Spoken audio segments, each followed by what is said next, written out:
해군의 최고 계급은 제독이라고 부릅니다. 그런데 이순신 제독이라고 부르지 않고 이순신 장군이라고 우리는 보통 부르죠.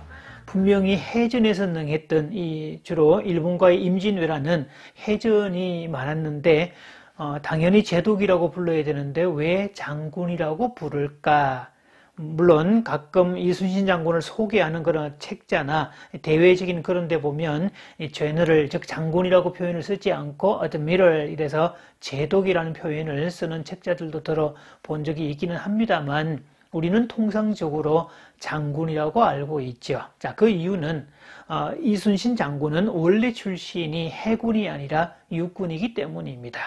그래서 무과시험에 급제한 이후에 저기 두만강 접경 지역에 녹둔도에서 오랫동안 근무를 했던 적이 있었고 임진왜란이 발발되면서 그 해군을 맡아줄 사람으로 유성룡의 천거를 받아서 그렇게 가게 된 경우였죠. 그러니까 원래가 육군 출신이었기 때문에 육군의 최고 계급은 장군이죠. 그래서 해전을 한 사람이 장수지만 장군이라고 계속 부르는 이유가 거기에 있었습니다. 자, 그렇다면 육지전에 능했던 사람이 해전에도 능할 수 있을까요?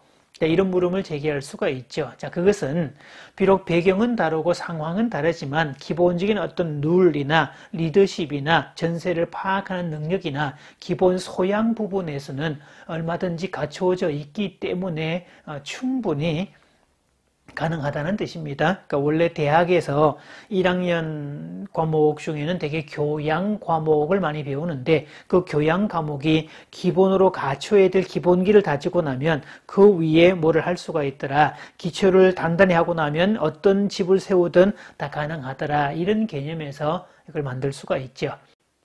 자, 그래서 요즘은 이 기업에서 입사시험을 치를 때 또 지원하는 사람들에게 또 혹은 대학에서 자기 소개서를 쓸 때 그 항목 중에 꼭 들어가는 게 지금까지 살아오면서 어떤 문제를 만났고 어떤 위기를 만났을 때 본인만의 어떤 특별한 리더십, 본인의 어떤 독특한 방식으로 그것을 해결했던 사례를 꼭 적게 만듭니다. 그래서 이 사람이 얼마나 상황 파악을 잘하고 있고 얼마나 독특하게 잘 대처하고 있고 얼마나 그 리더십을 발휘해서 사람들을 잘 아우르고 통솔할 수 있는지 그런 것들을 보기 위함이죠. 일본은 임진왜란 때 조선 사람들이 보지 못했던 아주 희한한 무기를 가지고 옵니다. 바로 조총이라는 무기였죠. 그 당시 포르투갈을 통해서 배운 기술을 통해서 조총을 만들어서 가지고 왔는데요. 이 조선 사람들 입장에서 보면 천둥이 치는 소리가 나는데 옆에서 살상이 일어났던, 그래서 조총 소리만 들어도 무서워 벌벌 떨었다라는 이야기들을 하고 있습니다. 물론 그때는 이 한 번 쏘고 나면 심지어 불을 붙이는 방식이라서 한 번 쏘고 나면 들어 또 물러나야 됐고, 그래서 1열, 2열, 3열 이런 식으로 또 쏜 부대가 뒤로 물러나서 또 화약을 재우고 총알을 먹이는 이런 방식으로 요즘처럼 이 자동 소총으로 되는 방식은 아니었죠. 어쨌든 조선 사람들 입장에서는 아주 무서워 떨 수밖에 없었던 그런 무기였는데요. 자, 그렇다면 이렇게 질문을 던져야 되죠. 조선 사람들이 조총을 보고 무서워 벌벌 떨었다는데, 그렇다면 반대로 왜군들이 조선의 무기 중에 벌벌 떨었던 것은 없었을까? 자, 이것을 이제 탐사해 보면 조선에도 왜군들이 무서워할 만한 무기가 있었다는 것을 찾아볼 수 있습니다. 이 영화 명량을 보면 왜군의 저격수가 등장을 하지요. 그래서 멀리서 정조준을 해서 상대방을 쓰러뜨리는, 현대전에서도 저격수가 꽤 많이 활용되고 있는데요. 그 영화 속에서도 이 저격수가 조선 군인들을 쓰러뜨리는 그런 장면들이 나옵니다. 그러니까 아무래도 지휘관들을 쓰러뜨려서 이 전투 능력을 상실하게 만드는 게 주 목적이겠죠. 그래서 저격수는 가급적이면 계급이 높은 사람, 장교들, 지휘관들 중심으로 이렇게 쓰러뜨리는 그런 역할들을 부여받습니다. 자, 그렇다면 조선에는 저격수가 없었을까? 있었다는 거죠. 2011년도에 최정병기 활이라는 영화가 개봉되었었습니다. 그러니까 이 영화는 고려 말 사람 이옥이라는 사람의 실제 이야기를 모티브로 삼아서 만든 영화라고 하는데요. 이 고려 말의 이옥이라는 사람은 고려 말에서 조선 건국 초기까지 살았던 사람이었습니다. 원래는 양반 출신이었는데 그 아버지가 이 신돈의 일파로 이렇게 몰리면서 집안 자체가 몰락하게 된 케이스였고요.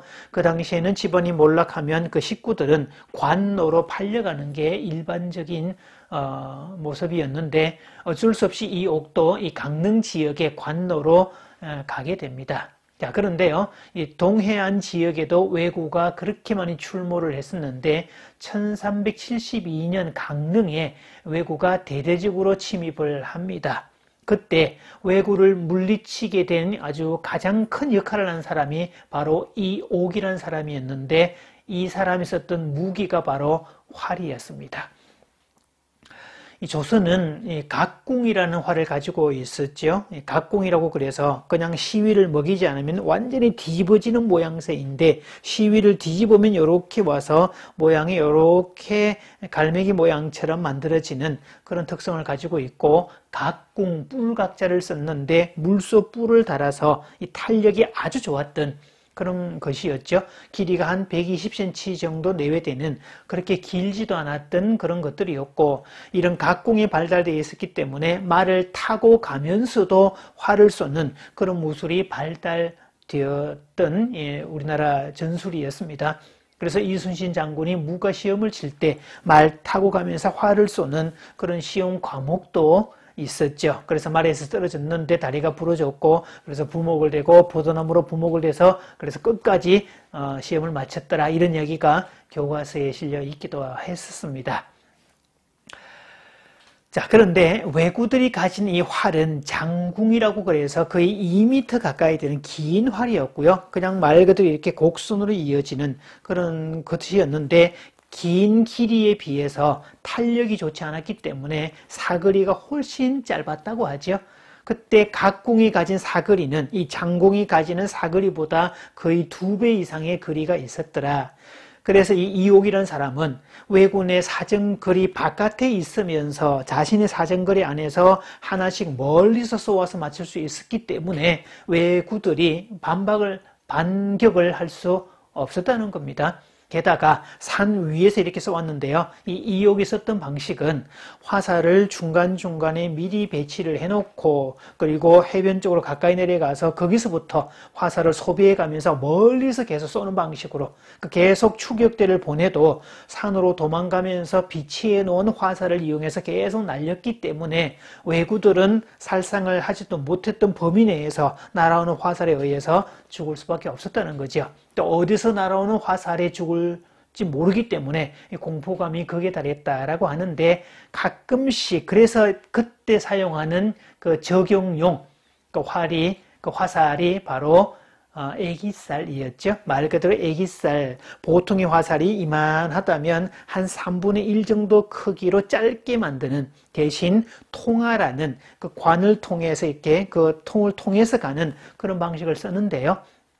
우리가 속도를 얘기할 때 긴 화살과 짧은 화살을 얘기했을 때 속도는 당연히 짧은 화살이 더 빨리 날아가겠고 빨리 날아가는 화살은 그만큼 파괴력도 더 강해질 겁니다. 속도가 워낙 빠르기 때문에 왜군들 입장에서는 어디서 날아오는 화살인지도 모르는 채 맞아 죽었더라. 말 그대로 저격수의 총알과 똑같은 역할을 했다는 거죠. 게다가 애기살 화살이 날아와서 어디 박혀도 그 화살을 뽑아서 자기 활의 시위에 먹일 수가 없다는 짧으니까 그렇게 쓸 수가 없었다는 거죠. 그래서 계속 이 이옥이라는 사람은 혼자서 수백 명을 상대할 수 있었다고 얘기를 하고요. 이런 특성 때문에 왜구들은 함부로 육지에 상륙을 하지 못했고 이로 인해서 왜구들은 결국 물러갔다는 이야기인데 이 사람이 결정적인 어떤 그런 역할을 통해서 활 하나 가지고 왜구를 물리쳤다라는 이제 그런 이야기가 있습니다. 그래서 이 이야기를 모티브로 영화를 만들었고요. 이 이옥은 이 왜구들을 물리친 공로를 인정받아서 나중에 관노에서 풀려났다라고 노비에서 사면되었다라는 이야기까지 전해지고 있습니다. 그래서 우리가 가진 이 활의 국궁, 즉 각궁의 위력이 얼마나 강했는지를 알 수가 있었죠. 사실 이 스타일들은 우리가 이 아시아 지역의 활의 특성이었는데요. 이 몽골 사람들, 칭기스칸이 사용했던 몽골 사람들도 이런 각궁을 사용을 했었는데 바로 말을 타고 이동하면서 그래서 유럽 사람들과 전쟁이 났을 때 이 철기갑으로 이렇게 중무장을 한 유럽의 그 기마병대하고 짧게 움직이고 빨리 움직이는 기동성이 좋은 이런 군대를 당해낼 수가 없었다는 겁니다. 자, 역사 이야기는 이렇게 풀어서 가보면 재미있는 사실들이 훨씬 더 많고요. 우리가 미처 몰랐던 사실도 훨씬 더 많이 알 수가 있습니다. 그래서 단순히 암기를 위한 그런 교육이 아니라 그 교육을 통해서 자신을 돌아보고 훨씬 더 어떤 그 속에서 재미도 있고 또 그 속에서 교훈도 얻을 수 있는 그런 장점이 있습니다. 그래서 역사는 자기 돌아봄에 가장 탁월한 도구가 됩니다. 개인도 마찬가지, 국가도 마찬가지, 어떤 조직도 마찬가지겠죠. 그래서 역사 공부를 통해서 좀 더 나은 개인, 좀 더 나은 조직, 좀 더 나은 국가를 만드는 그런 지혜를 얻을 수 있습니다. 자, 다음 시간에도 임진왜란 이야기 계속 이어가도록 하겠습니다.